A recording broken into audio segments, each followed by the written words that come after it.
Hello dear student, আজকে আমরা মাধ্যমিক 2027 রায়োমার্ডিন প্রশ্নবিচিত্রা ভোল 1 এর থেকে জীবনবিজ্ঞান বিষয়ে 2 নম্বর সেটটি আজকে সমাধান করব। এর আগের ভিডিওতে আমরা প্রথম পর্যায়ক্রমিক মূল্যায়নের সিলেবাস এবং 1 নম্বর যে কোশ্চেন সেটটি ছিল সেটি সমাধান করেছি। আজকেও ঠিক একইভাবে 2 নম্বর যে সেটটি রয়েছে সেটি সমাধান করব।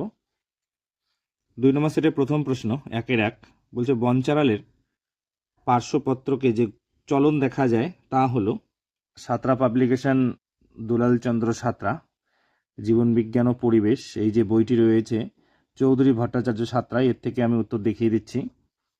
পেজ নম্বর 2 একদম নিচের দিকে এখানে রয়েছে বনচারালের পাতার চলন। এখানে বলা আছে পার্শ্বীয় পত্রফলক দুটির মধ্যে চলনের হার অধিক হয়। 3 নম্বর পেজে যদি যাই আমরা দেখতে পারবো এখানে রয়েছে এটি এক প্রকারের প্রকরণ, তার মানে আমরা সেখানে প্রকরণ চলন দেখতে পাই। তাহলে আমাদের এখানে সঠিক উত্তর হবে অপশন গ, প্রকরণ। 2 নম্বর কোশ্চেন বলেছে প্রদত্ত কোন বক্তব্যটি সঠিক তা বেছে নাও। অপশন কতে রয়েছে এডিএইচ এর অভাবে ডায়াবেটিস মেলিটাস নামক রোগ হয়। পৃষ্ঠা নম্বর 15তে যদি যাই আমরা দেখব এডিএইচ, এখানে বলেছে ডায়াবেটিস ইনসিপিটাস হয়। এখানে ক নম্বরে বলেছে এডিএইচ এর অভাবে ডায়াবেটিস মেলিটাস হয়, তাহলে এটা হবে না, ভুল বলেছে।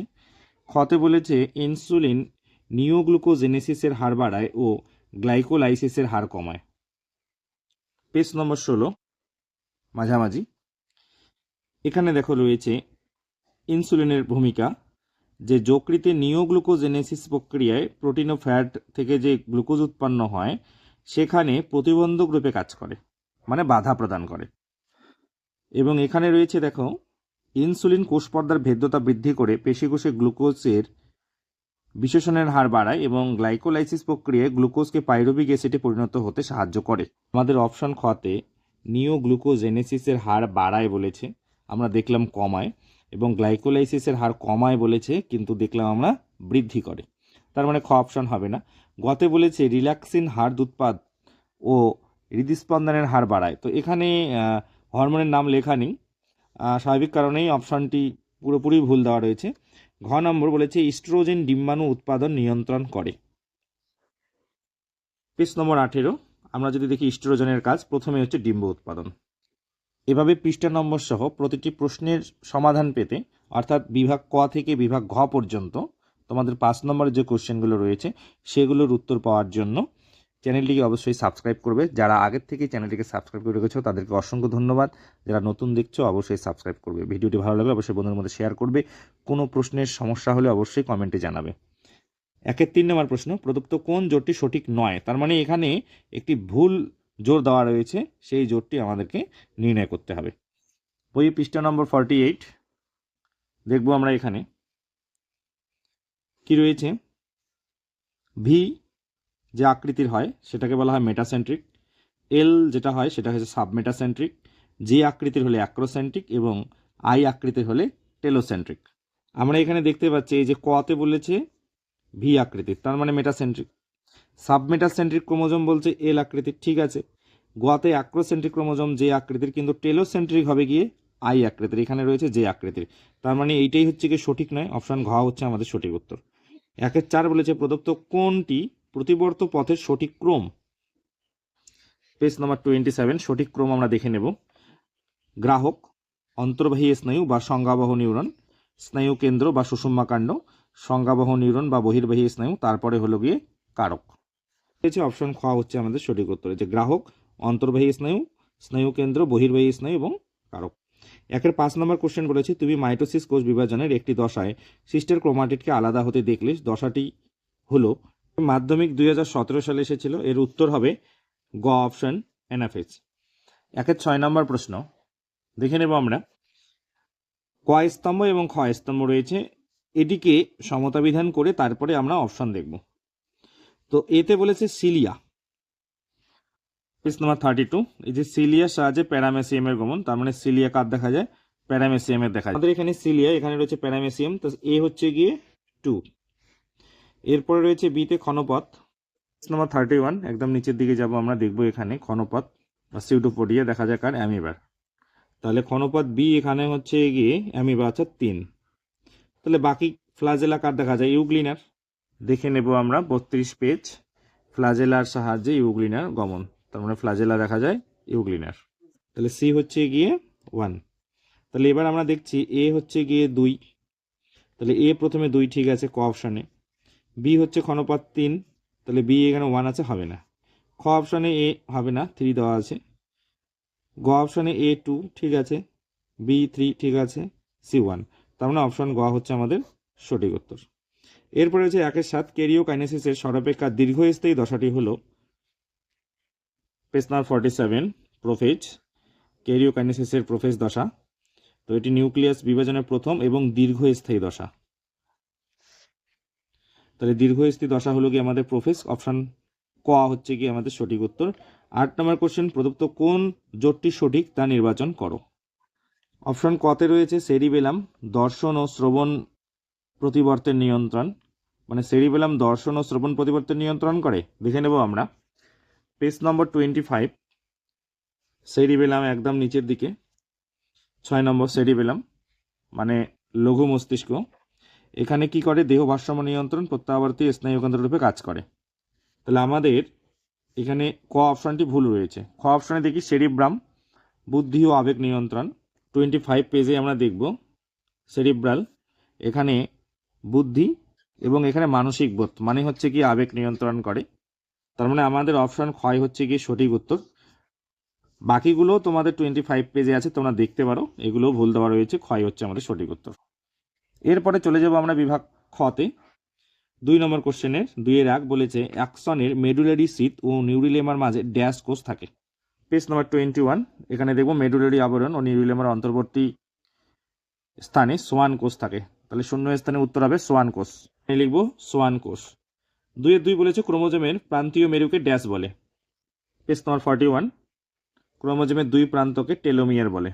তাহলে শূন্য স্থানে উত্তর হবে টেলোমিয়ার, লিখব টেলোমিয়ার। 2-3 বলেছে মানুষের মধ্যে যদি মিওসিসের পরিবর্তে মাইটোসিস দ্বারা গ্যামেট উৎপন্ন হতো তবে অপত্য সন্তানের একটি দেহকোষে অটোজোম সংখ্যা হতো ড্যাশ। এখানে দেখো অটোজোম বলেছে, ক্রোমোজোম বলেনি। যেহেতু অটোজোম বলেছে তাই উত্তর হবে 44টি। এবার দেখব 2-4 সত্য মিথ্যা। প্রাণী দেহে সাইটোকাইনেসিস ঘটে সেল প্লেট গঠনের মাধ্যমে। পেজ নম্বর 49, এখানে দেখব উদ্ভিদ কোষে সেল প্লেট গঠনের মাধ্যমে সাইটোকাইনেসিস সম্পন্ন হয়।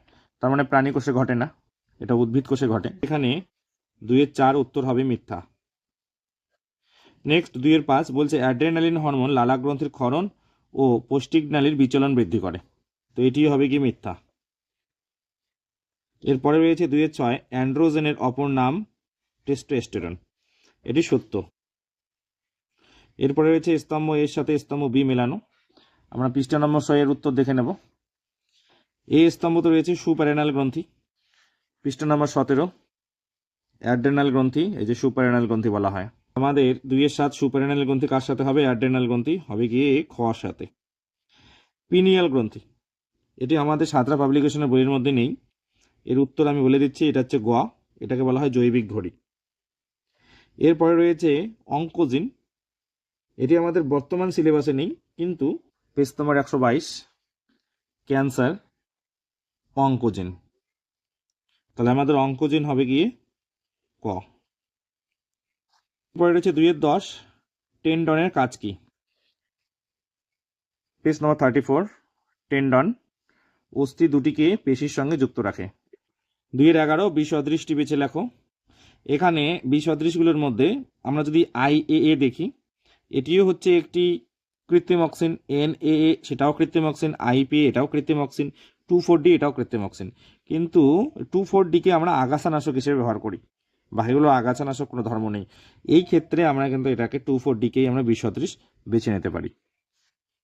বিভাগ গ 3-এর দাগে 3-1 বলেছে প্রদত্ত রোগগুলির জন্য দায়ী হরমোনের নাম উল্লেখ করো। 3-1 বামনত্ব সোমাটোট্রপিক হরমোনের অভাবে হয়, কুশিং বর্ণিত রোগ ACTH এর অভাবে হয়, গলগণ্ড থাইরক্সিনের অভাবে হয়, অ্যাডিসন বর্ণিত রোগ হচ্ছে গিয়ে কর্টিসল এবং অ্যালডোস্টেরনের অভাবে হয়। তোমরা চাইলে এটা স্ক্রিনশট করে নাও। এরপরে 3-2 বলেছে কোনো কারণে কোষচক্র ব্যাহত হলে কি কি ঘটনা ঘটতে পারে। পেজ নাম্বার 46 নিচের দিকে আসবো। কোষচক্রের গুরুত্ব, এই গুরুত্বের মধ্যেই আমরা দেখতে পারবো এই যে 2 নম্বর পয়েন্ট, যে কোষচক্রের বিভিন্ন বিন্দুতে যদি G1S G2 এগুলো নিয়ন্ত্রণ নষ্ট হয় তাহলে অনিয়ন্ত্রিত কোষ বিভাজন ঘটে। পরবর্তীতে সেগুলি কী হয়, টিউমার সৃষ্টি করে। এই টিউমার আবার কী হয়, ম্যালিগন্যান্টে পরিণত হয়, মানে ক্ষতিকর হয় আর কি, সেখান থেকে ক্যান্সার পর্যন্ত হতে পারে। এছাড়া আমরা আরও লিখতে পারি যেমন দেহে স্বাভাবিক বৃদ্ধি ব্যাহত ঘটে, কোষের যে স্বাভাবিক বৃদ্ধি সেটা ব্যাহত ঘটে। চাইলে তোমরা এটা স্ক্রিনশট নিয়ে নাও। 3-3 বলেছে সাইন্যাপস কি, এর কাজ লেখো। পেজ নাম্বার 23 সাইন্যাপস বা স্নায়ু সন্নিধি, এখানে সংজ্ঞা রয়েছে, এই কাজ রয়েছে, এই কাজ এখান থেকে লিখে নেবে। 3-4 নম্বর বলেছে একজন মানুষের মস্তিষ্কের পশ্চাৎভাগ ক্ষতিগ্রস্ত হলে কি কি কাজ ব্যাহত হবে। পেজ নাম্বার 24 আমরা আগে দেখে নেব পশ্চাৎ মস্তিষ্কের কি কি থাকে। পন্স, লঘু মস্তিষ্ক, সুষমা শীর্ষক। পেজ নাম্বার 25 একদম নিচের দিকে আসব, এখানে দেখব আমরা পন্স বা যোজক, লঘু মস্তিষ্ক আর হচ্ছে গিয়ে সুষমা শীর্ষক। তার যে এই যে কাজগুলো আছে, এই কাজগুলো কি হবে, বিঘ্ন ঘটবে। যেমন আমরা যদি লিখতে চাই পন্স বা যোজক, এখানে আমরা তখন লিখতে পারবো যে পন্সে অবস্থিত মূত্রনালী নিয়ন্ত্রক স্নায়ুকেন্দ্র ডেট্রোসেস পেশির সংকোচন ঘটিয়ে মূত্রত্যাগে সহায়তা করে। সেটা কি হবে, মূত্রত্যাগে কি হয়ে যাবে, নিয়ন্ত্রণের বাইরে চলে যাবে। এছাড়াও আমরা এখানে যেমন লঘু মস্তিষ্ক রয়েছে, লিখব দেহের ভারসাম্য বিঘ্ন ঘটবে। প্রত্যাবর্তী স্নায়ুকেন্দ্ররূপে যেমন আমাদের লঘু মস্তিষ্ক কাজ করে, তো এই স্নায়ুকেন্দ্রটি কী হয়েছে, নষ্ট হয়ে যাবে। এরপরে হৃদক্রিয়া, শ্বাসক্রিয়া নিয়ন্ত্রণ, এগুলো কি হবে, নষ্ট হয়ে যাবে। এখানে রক্তচাপ নিয়ন্ত্রণ কেন্দ্র অবস্থান করে সুষমা শীর্ষকে, রক্তচাপ বৃদ্ধি পাবে বা হঠাৎ কমে যেতে পারে। হাঁচি, কাশি, গলদকরণ, বমন নিয়ন্ত্রণ হয়, এগুলো হবে না। এইভাবে আমরা কিন্তু এখান থেকেই এটা লিখতে পারবো। 3-5 নম্বর ট্রপিক চলন ও ন্যাস্টিক চলনের মধ্যে দুটি পার্থক্য লেখো।